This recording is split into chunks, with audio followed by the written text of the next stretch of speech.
welcome to this episode of the Gunman Raw. So as you can see here, we've got a CX5, a full respray. So it's 46B candy, and yesterday I did a base coat video. So if you've already seen that, thanks for watching.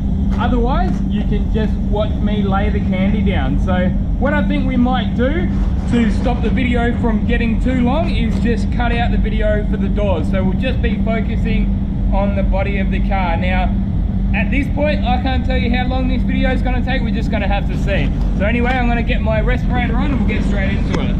Alright, so let's get that candy down, first coat of candy down. So it's floated in clear coat, so 2-pack clear coat. And we're going to be putting 3 coats of this down and then 1 coat of clear without the tinted candy in it. I did end up baking that base coat for a short amount of time, just 5 minutes, just to make sure that it's going to be completely dry, because it is a little bit of a humid day today. Now I did actually recall seeing that, so I'm going to fix that, obviously. It hasn't done any damage yet, but if we go on clear over that, it could end up being a bit of a mess. So I'll turn that camera off, unless this sticks back down by itself, which it may actually. I reckon that might work. Yes, so I won't have to turn the cam off. Good, good. I thought I might have to run out another piece of that, but that should be just fine. So yeah, what I've done with this, I've got a pretty good system down. The regulars on my channel will know that I have painted this colour in full resprays many a times now, because the shop where I work, we actually do warranty work for Mazda, and yeah, we've done a lot of them. They come in with stone chips, with lots of stone chips, these cars, and we respray them. So what I've found is first coat, I go just over the faces, so I don't even spray the edges on my first coat, but on the second coat I do spray the edges, and then on the third coat I don't spray the edges. And then on the fourth coat, I will spray the edges. But as I mentioned before, the fourth coat is just clear. So yeah, as I say, like, as I was saying in the previous video, half the battle with these jobs is getting nice neat edges and you're not overloading the material there.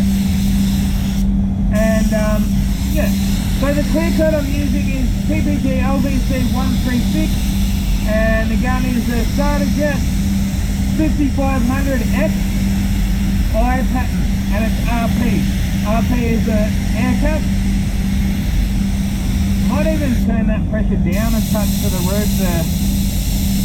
Bloody, these starters are retarded, man. Trying to get the right pressure, you go up, down, up, down. Man, I'm trying to get my paint down. Jesus Christ, I want to get 1.9, 1.8 is going to have to do.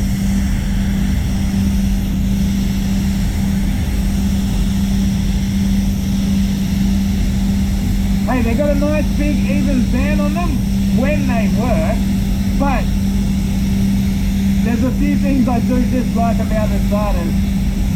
If that was a Pro Light or any standard spray gun with a gauge on the bottom, man, you would have the exact pressure you want within seconds. No piss farting around when you're trying to get a job done. Up, down, because you're overly sensitive digital gauge that you can't not get because you got a stupid bloody swivel on the base of the gun.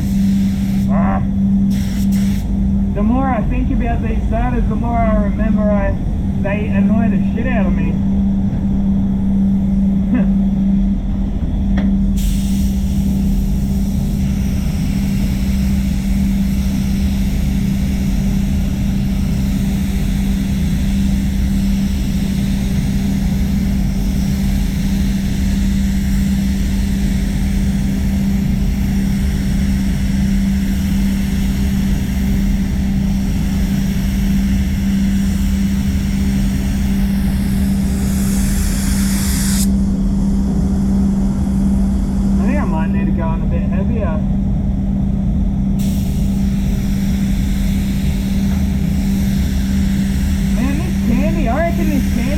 Good, man. This happened to me on the last job too. It's coming up with a funky effect on the first coat. If you guys know what it is, please let me know. I'd love to know. I don't want all these jobs to start. I mean, you can hide it after your third coat of candy, but now I've got to get the press back up. That was easy. That was just pot luck.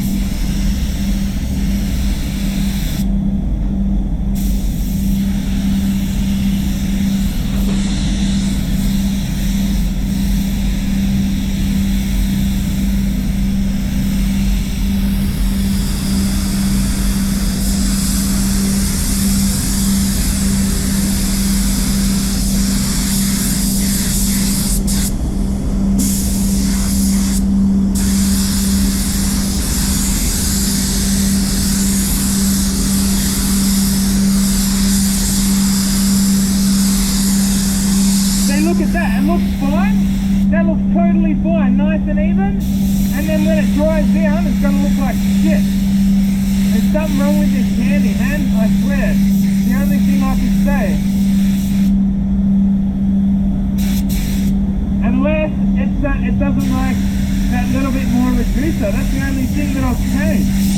So previously I used to put less reducer in, but that looks fine now. And then have a look at this. Look at that. That was not there when I just sprayed it. What the hell is going on there? That happened on the last job I did too. And I can guarantee, give that a few minutes and it's starting to come up already around here. That's bizarre, man. Oh well, what do you do? What can I do, man? I've done nothing wrong, like. Rightio guys, we're ready for that second coat now. So I gave it a 7-minute bake. Something I wanted to give you guys a quick look at to show you how retarded starter can be sometimes. Like, look at this belt here. I had to put this swivel on the side of the belt, right? But if you don't, it's meant to sit like this. And it's just, I don't know, man. They put a swivel on the gun that is not necessary so that you can't put a gauge down the bottom just like any other gun.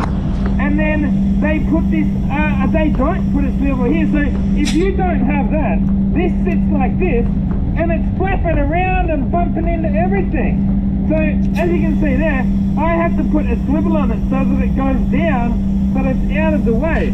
So yeah, man, I don't know. It's like German engineering, yeah, sure, maybe it's good, but I don't know if the design team might need to rethink some of their designs.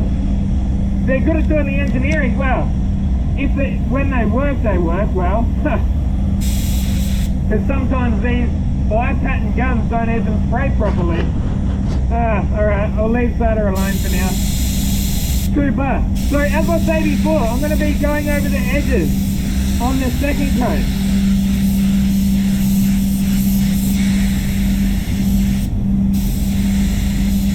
So basically all these edges get is that one coat of candy. I found that's all that they need. And then we're not running that risk of overloading with four bloody coats of clear and 3 coats of base coat and the wet on wet. So that's pretty much, yeah, that's it. And then I'm going to put the last coat of clear so that it's all sealed down. Yeah.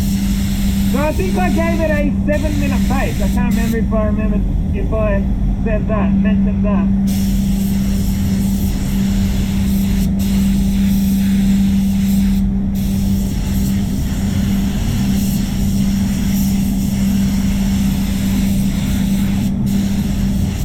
Alright. 7-minute bake at 55 degrees. Now after this coat here, I'm going to just leave it for over half an hour, but I'm not going to bake it because it's nearly lunchtime. And I don't like working through my lunch break, man. That's just one of my little things. I like to have my lunch break on time. I think that's fair. But if it wasn't nearly lunchtime, I would give it I'd give it another 7 or 10, probably 10-minute bake actually, because the more you get on, the more bake it needs. Which way are we going? This way. 1.8, that'll have to do. I would have preferred 1.9, but I can't get it easily. As I say, edges just the one coat. Same with up here. I like to lower that pressure down to get the paint to flow out, get it on wetter, lower the pressure on the flat surfaces, roof, bonnet, boot lid, that kind of thing.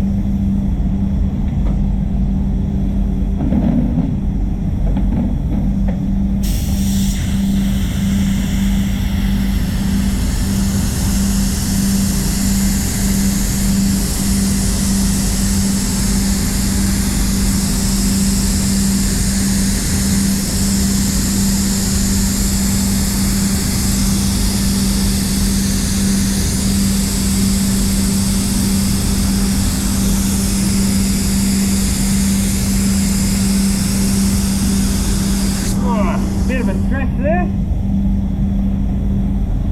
Pumping through that clear. That's alright, I've got another backup pot there.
Back up with the pressure because we're on the side panel.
I'll leave it at that for this second coat, and as I say, we're going to leave it for probably about half an hour to 40 minutes, and then I'll come in and put my third and final coat of candy down.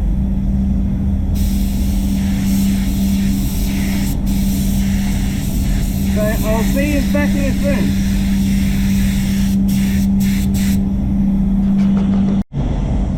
Rightio guys, back to it. So as I said before, I just went off to have my lunch break.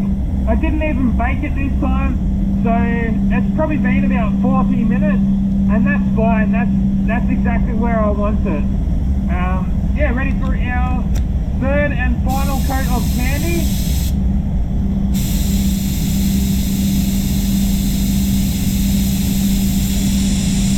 And those little bits of patchiness are pretty much gone. Bloody 1.9 is going to have to do. And as I mentioned before, this coat here, again, we don't need to spray those edges. I think I might bake this coat here for 15 minutes and then put that final coat of clear down, and the final coat of clear is just going to be clear, so it's not going to have any of the candy in it. Now one thing that I have actually found with these candies, like if you notice like a bit of an imperfection in the candy, in the spray booth, it actually looks better out in the sun. For whatever reason. It usually goes the other way around with most colours, but with these candies it actually looks better in the sun than it does in the booth.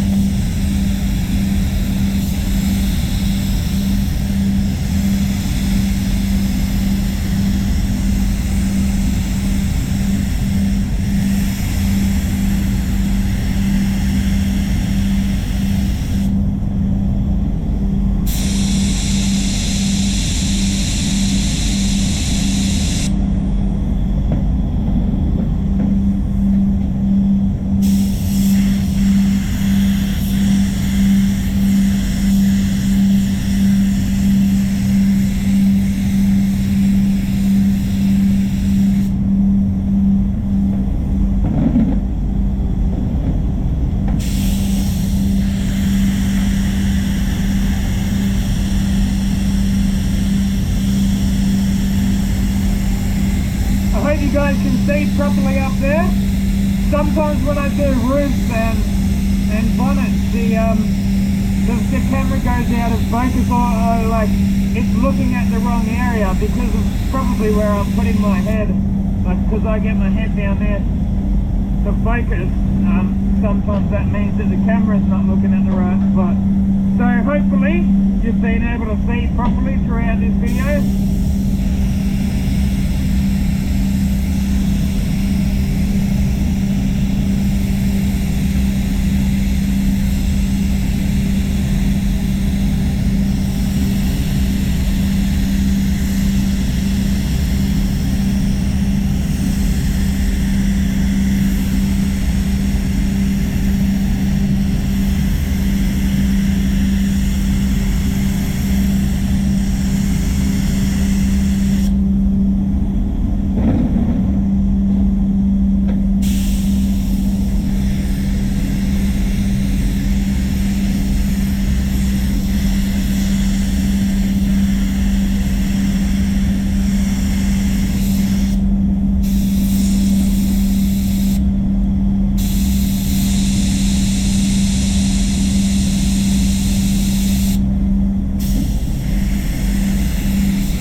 Rightio guys, I will give that a 15-minute bake, go out and mix up some clear, and I'll see you back here soon. Rightio guys, we're ready for that last coat now. So as I mentioned, I gave it a 15-minute bake, let it cool right down, and then hit spray again, and we're ready to put this last coat on. So clear, yes, I know it sounds a bit weird to say, but yes, it's just clear without the tint in it. I reckon this is probably going to be the best finish I've ever got in one of these resprays, because I finally got the hang of the best thinning ratios.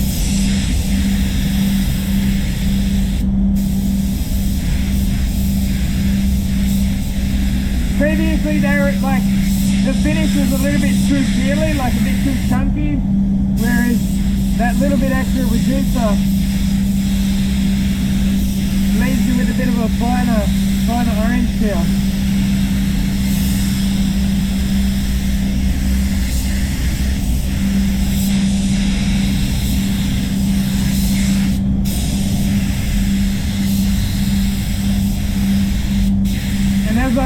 and I'm doing the edges on this last coat. That way it's all sealed down with a coat of normal clear.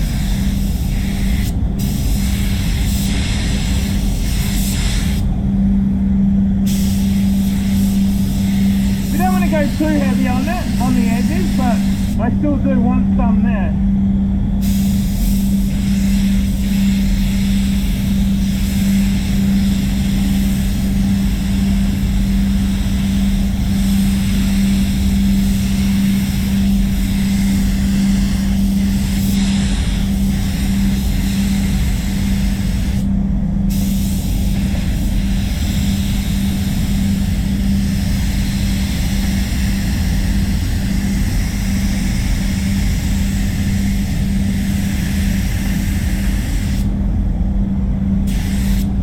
Making clear between coats is something I have never done prior to working here and doing these resprays.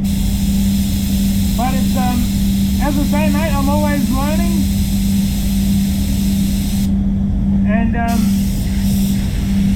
I'm glad I came here. I'm glad I've learned this method, because like, if I was ever to do like a job where I wanted like loads and loads of clear on a car, so I wanted to block it back dead flat, you know, let's just say you wanted to put 6 coats of clear on a restoration job and then block all of that clear back dead flat, I would do it this way. So I've seen some guys, what they do, like they'll put a coat on and then leave it for an hour. But I reckon this way is just as good. So a lot of those guys that do that, they avoid flow coating, because if you block through your flow coat stage, well then you can see a bit of you can see all the sanding scratches from when you sand it down for a flow coat. So they actually they avoid flow coating.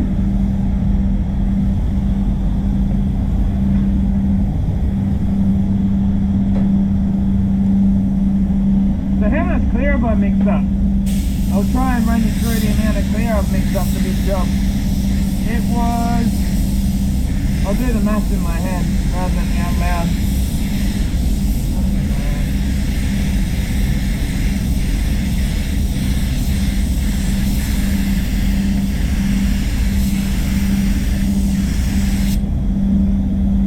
Yeah, nearly 5 litres, so it's like 4.7 litres of clear. That's a lot of clear.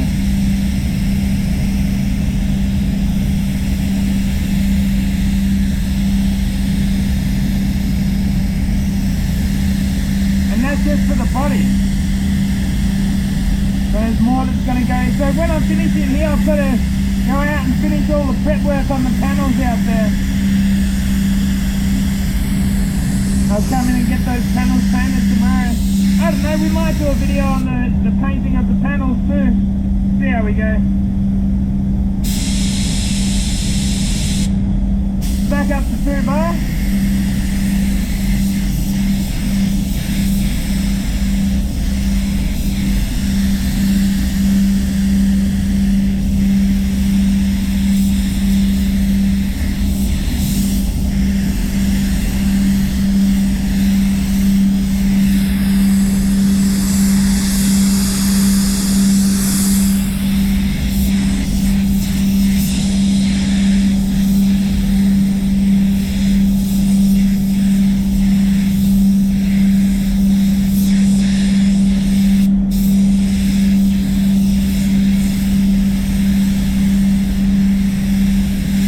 Has actually come up pretty clean too. I mean, it is what it is, man. You're always going to get a few D-nibs in your jobs, aren't you? That's what you got your detailing boys out the back for, mate. Every now and then they do actually get me to polish up one of my panels, so I guess that's kind of good. It keeps you in practice. I've actually started using lamb's wool for the initial cut, and that's been working really well. Really nice coarse cut. Anyway, I'll give you guys a look over it once I'm all done. Rightio guys, so that's it for a job. I'm pretty happy with how it's came up. I'll give you guys a close-up look over it.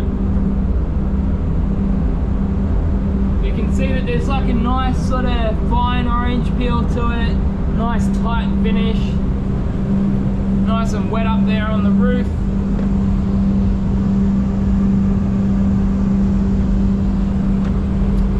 Yeah, I think just a little bit better than what I usually get. Just a little bit better as far as the finish goes. You can see here on the doors, I can really notice that when I'm looking at my my reflection there, it's just a bit more pronounced than it usually is. So that's about it there guys. Hope you've enjoyed, hope you learned something. Until next time, get out there and paint some shit. Gunman out.